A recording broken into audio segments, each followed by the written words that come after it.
emphasizing our shared commitment to the promotion of intra-Africa trade.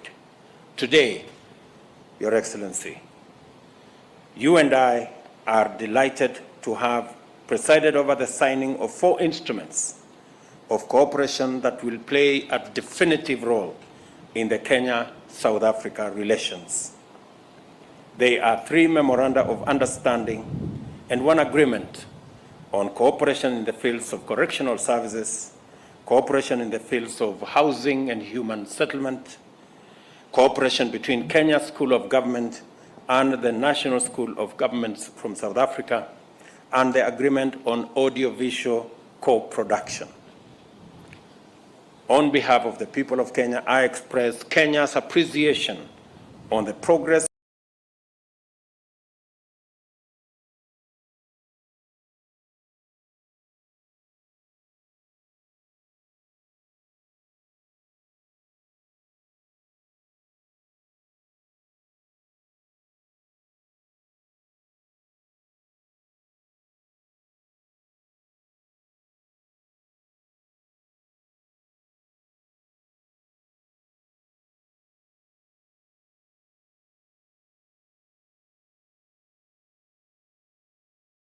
made visa-free regime between Kenya and South Africa. From January 1, Your Excellency, we have different things we have committed ourselves to. It is important that we continue to demonstrate the viability and usefulness of the JCC mechanism in improving the quality of our relations. We are concerned over the continuing threats to international peace and security, particularly conflicts in the Horn of Africa, the Great Lakes region, and the Sahel. These conflicts cause suffering, disorder, and lead to unsafe migration and weakening of states. Your Excellency, I want to thank you specifically for providing the necessary leadership that saw the resolution, at least at the technical level, and now that implementation will be carried out on the matters between Tigray and the government of Ethiopia. Kenya and South Africa commit to play our roles in the pursuit of sustainable peace and security in Africa and the world through the Africa Union Peace and Security Council and UN Security Council frameworks. At the continental level, we laud the just concluded agreement between Ethiopia government and the Tigray People's Liberation Front, brokered by the Africa Union and mediated by President Olusegun Obasanjo and Uhuru Kenyatta and former Deputy President of South Africa, Phumzile Mlambo Ngcuka. We appeal to all parties to ensure the full and comprehensive implementation of the agreement. Kenya and South Africa recognize climate change as a definitive challenge of our time. We reiterate the implementation of the national determined contributions, including adaptation and mitigation efforts and delivery of finance as agreed in COP27. We urge developing nations to meet their obligations and work with other parties to ensure swift implementation of the Climate Change Finance Delivery Plan. I congratulate you, President Ramaphosa, on the launch of the Just Transition Framework for South Africa during the 6th meeting of the Presidential Climate Commission held on 27 May 2022. President Ramaphosa's leadership continues to steer South Africa to greater heights of economic development. Working together is the only way we can achieve shared desire for closer bilateral cooperation and a stronger strategic partnership. There is no doubt, Mr. President, that we have made good strides during this visit, and we look forward to achieving even more in the near future. I thank you, Your Excellency, Mr. President, for the state visit and convey the best wishes of peace, stability to the government and the great people of South Africa. Thank you, and God bless you. Mr. President.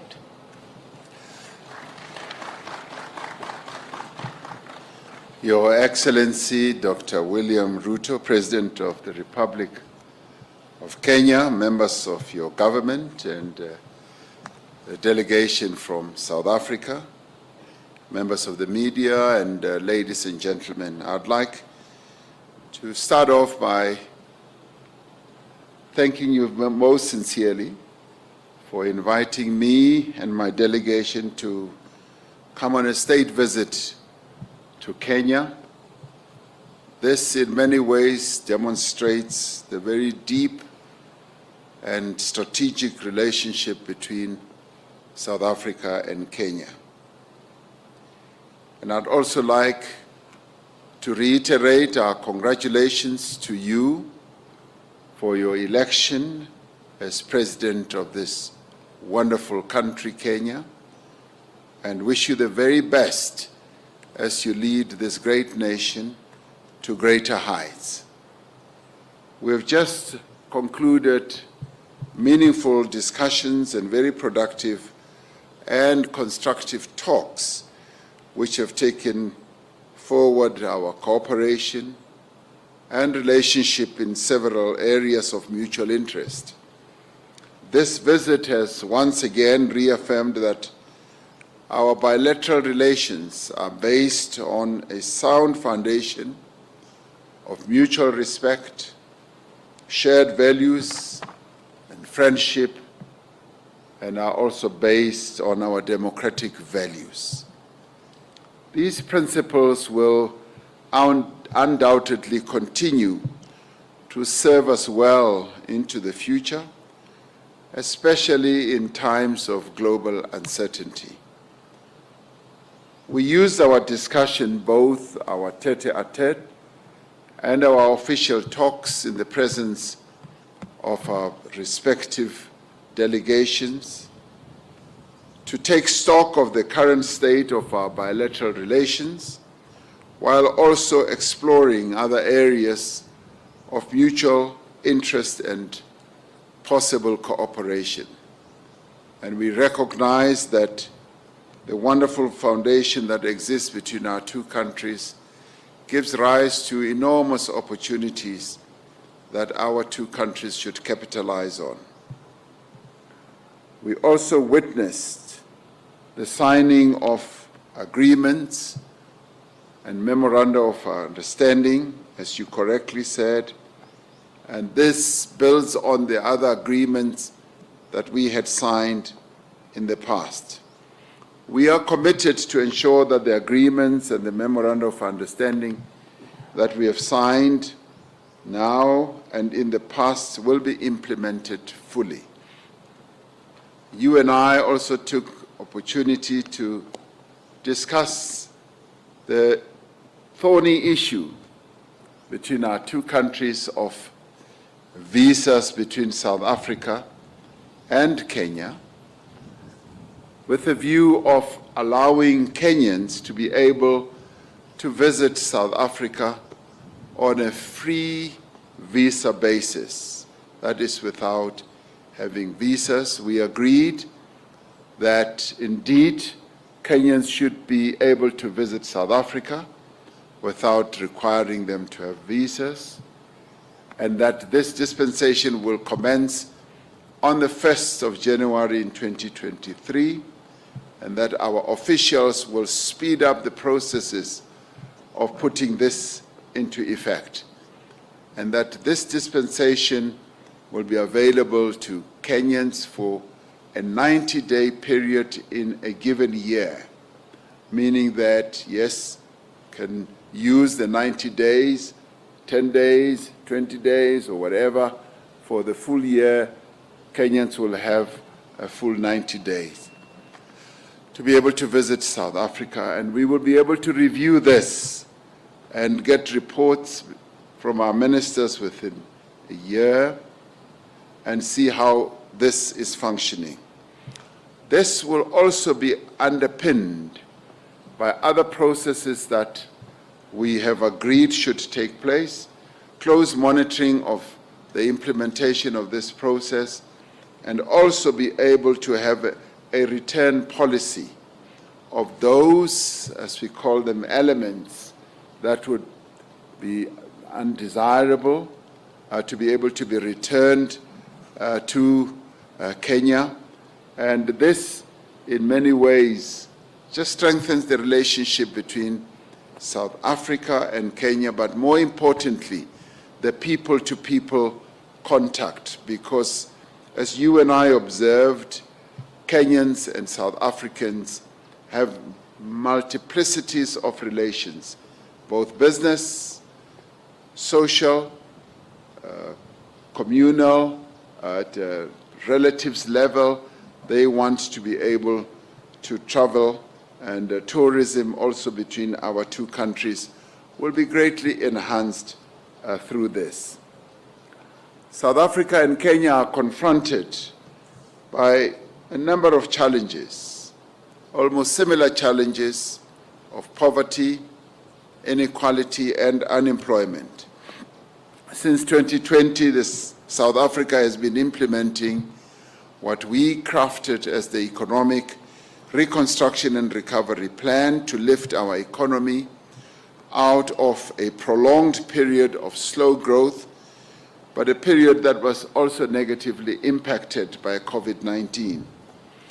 This is not dissimilar to Kenya's recovery plan, with its 6 core pillars of agriculture, focusing on micro-enterprises, small and medium enterprises, housing and settlement, healthcare, and the digital superhighway and the creative economy, as well as the environment and climate change.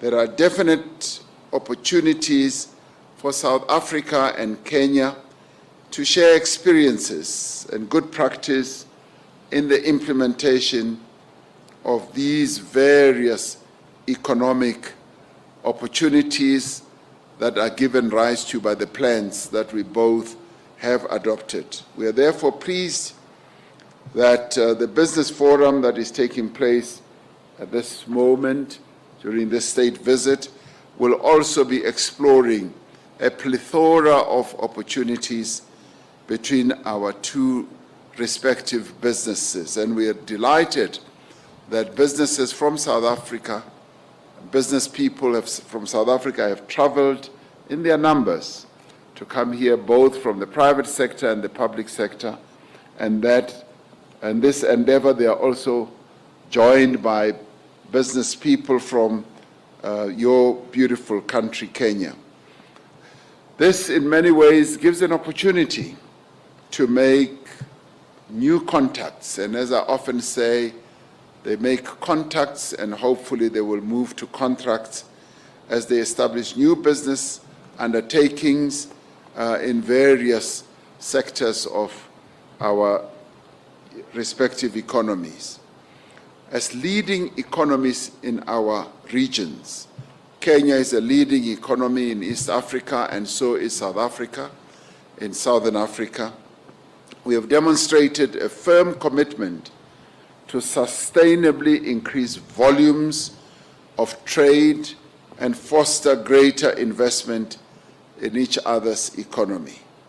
We were particularly pleased that our various ministers who straddle agriculture, trade and industry, environment, and creative sectors have been very busy looking at the various opportunities with a view of enhancing growth that can come from that.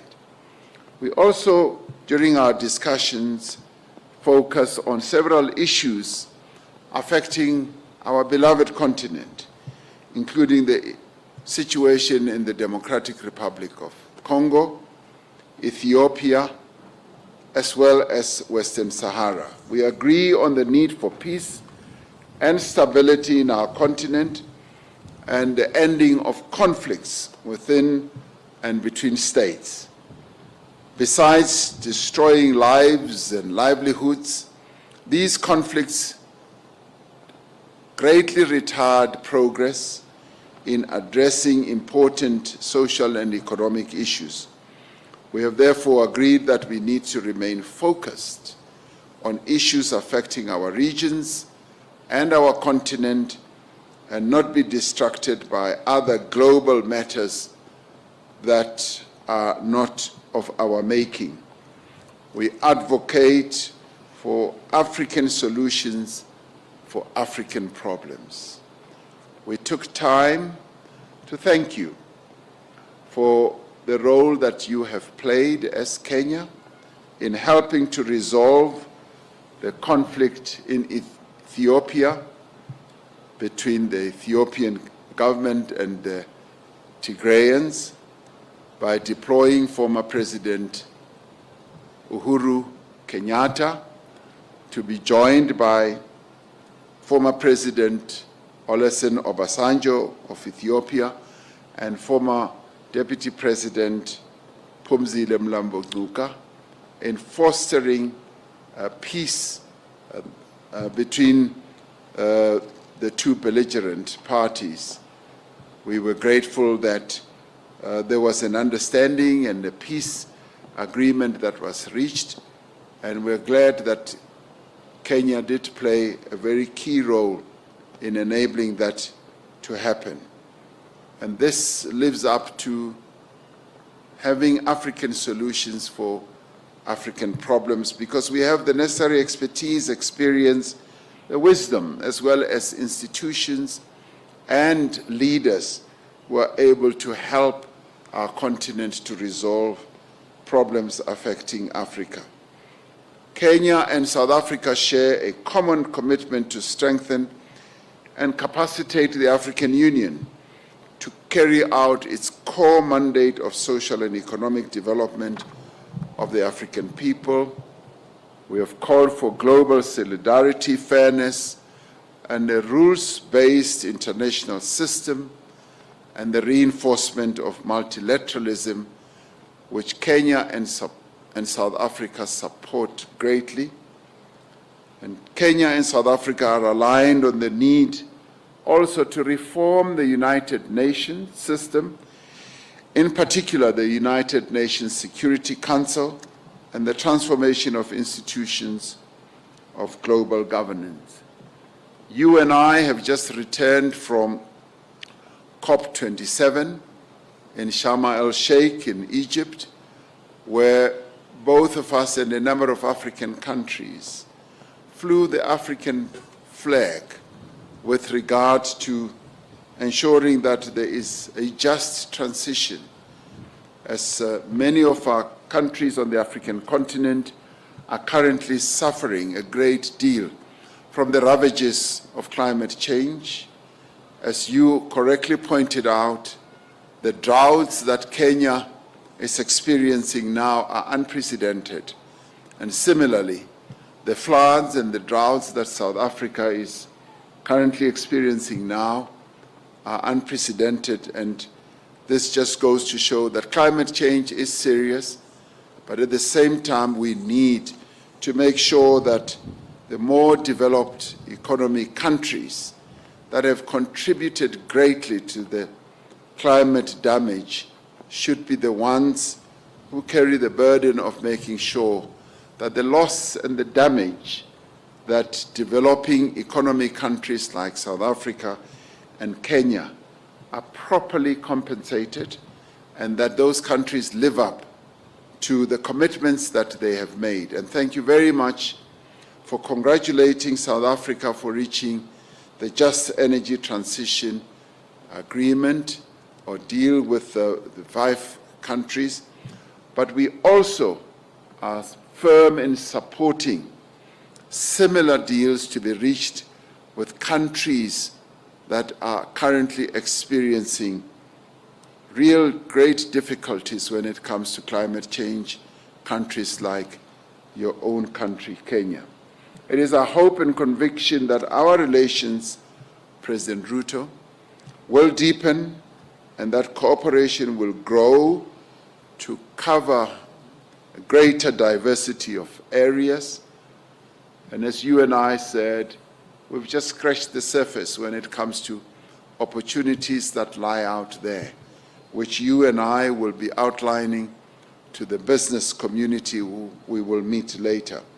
We are building an enduring partnership between Kenya and South Africa that will benefit all our people and that will make an important contribution also to the development of our continent. So we thank you for welcoming us here to Kenya. We're really delighted and we almost feel like Kenyans today. Thank you very much.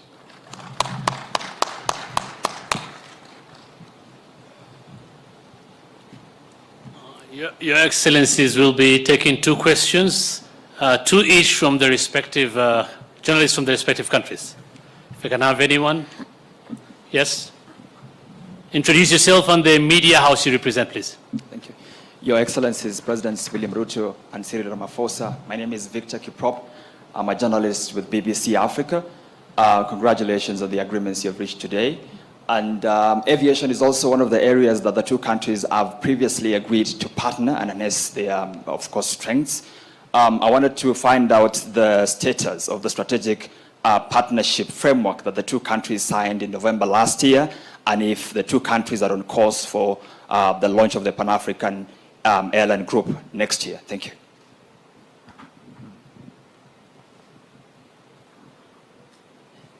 Next question.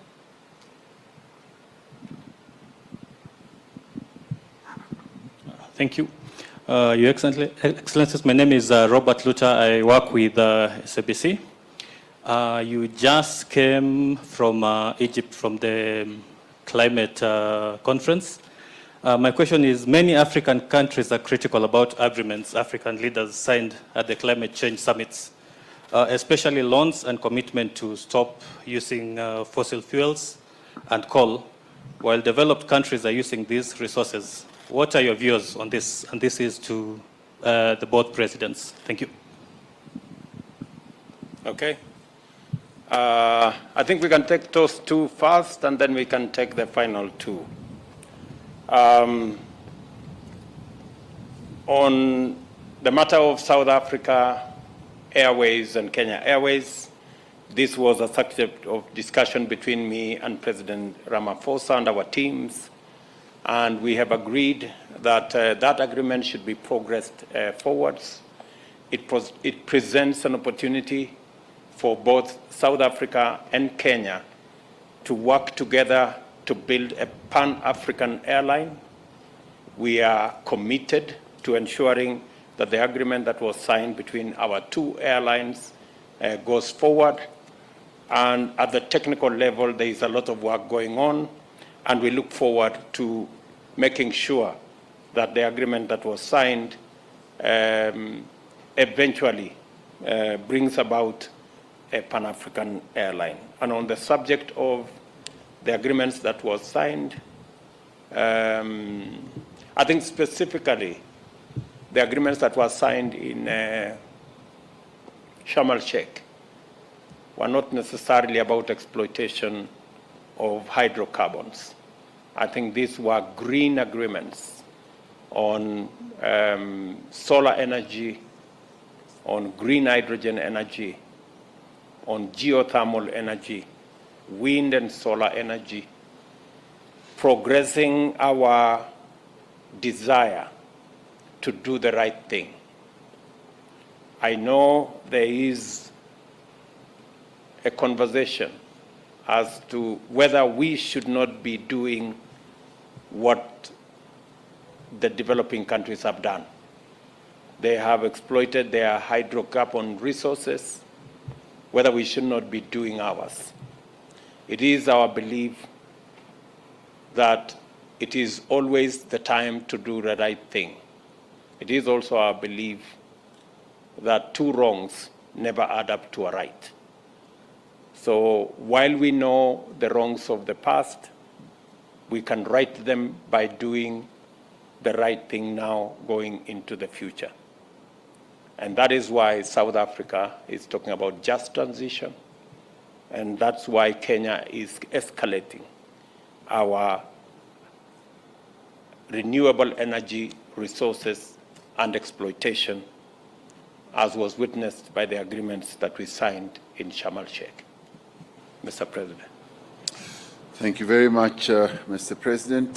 Just to Victor, I want to reiterate what His Excellency President Ruto has just replied to in relation to the question of aviation, and more particularly about discussions that are ongoing between Kenyan Airways and South African Airways. Those discussions are continuing. The need for a strategic partnership has been embraced by both airlines. We both occupy strategic points or places on the continent, and there is a great need for a very wonderful strategic partnership to be struck, and the two airlines are now involved in seeing the exact nature of that partnership. And obviously, one of the great benefits that lie out into the future is to having a Pan-African airline that will be able to take our people on the continent from various places, and Kenyan Airlines as well as South African Airlines will play a critical role in making our people to travel with greater ease. So discussions are ongoing.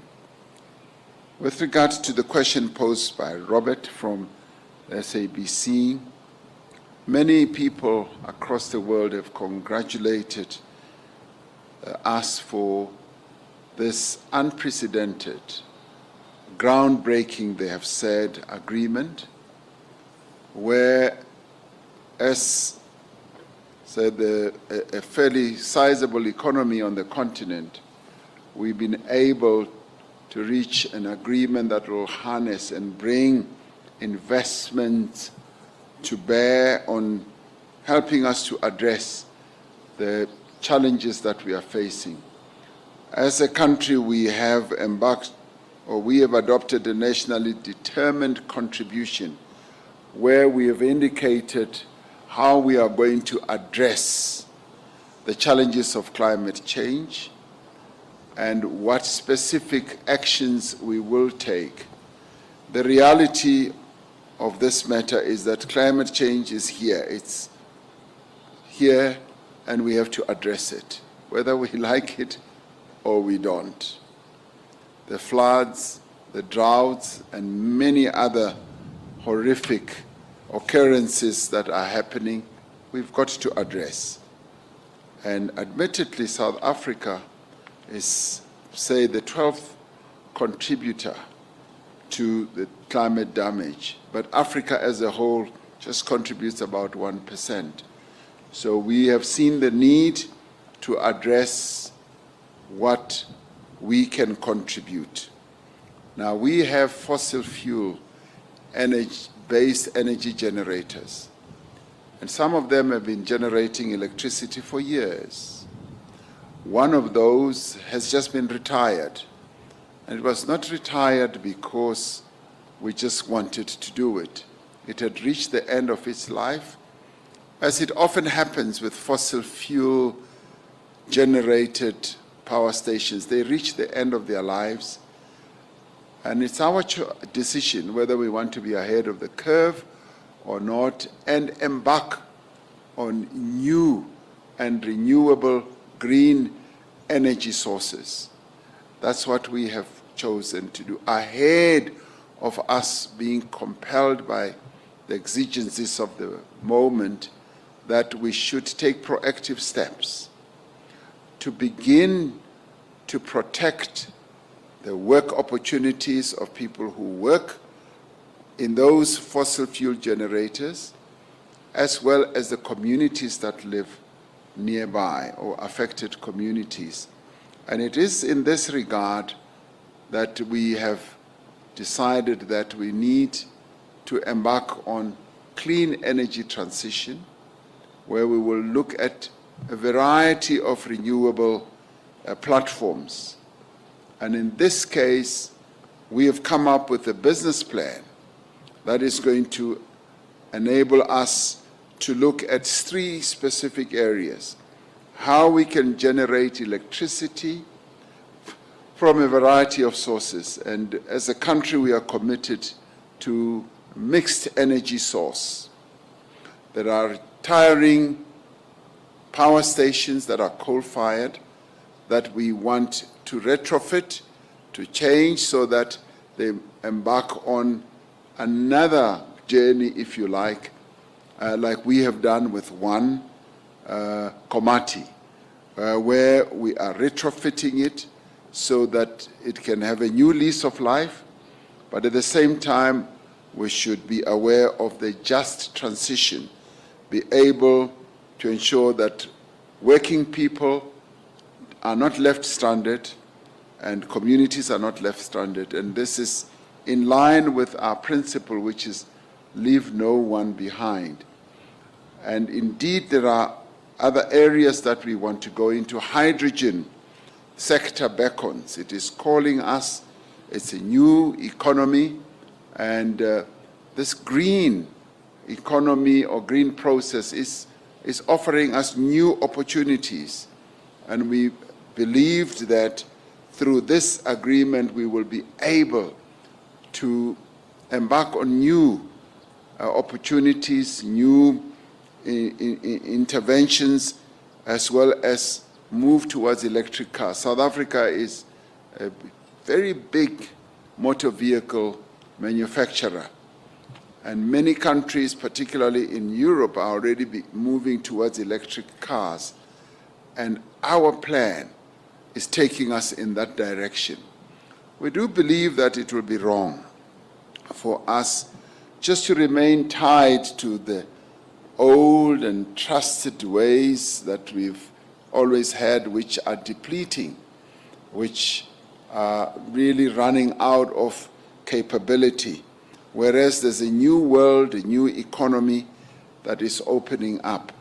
It has been said by others, President Ruto, that the jobs that could be lost in the fossil fuel energy generation could be easily replaced.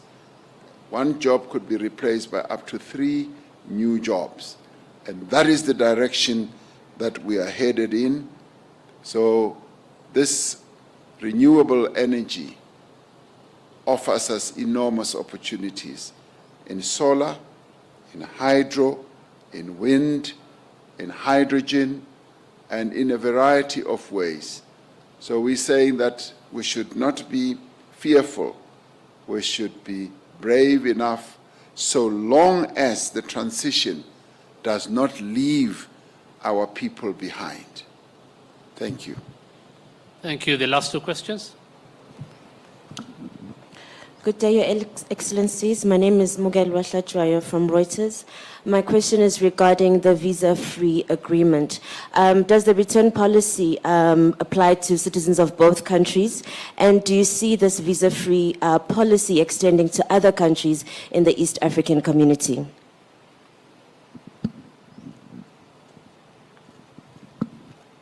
Hello, Your Excellencies. My name is Liz Jackson from SPM Buzz.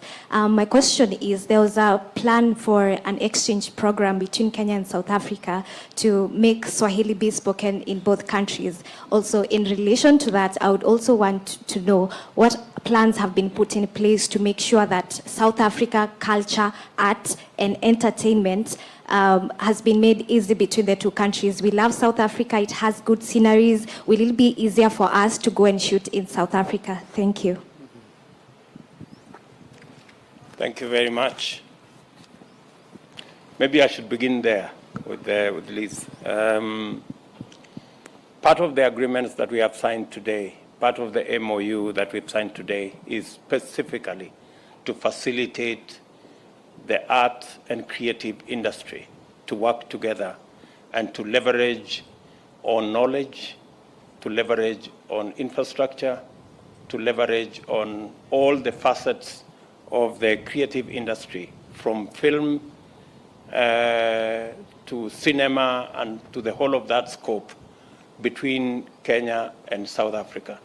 So your concerns have actually been captured by the agreement that we signed this morning.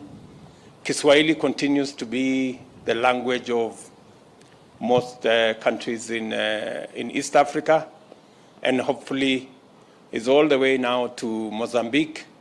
And Mozambique is a stone throw away from South Africa. I think it should be, and even Zambia. Greater parts of Zambia already speak Kiswahili. So I think it's not unreasonable to expect that progressively we should be able to have Kiswahili as our regional language. And on the matter of the visa-free regime between our two countries, as the President Ramaphosa has already explained, this has been a challenge that has been with us for many years.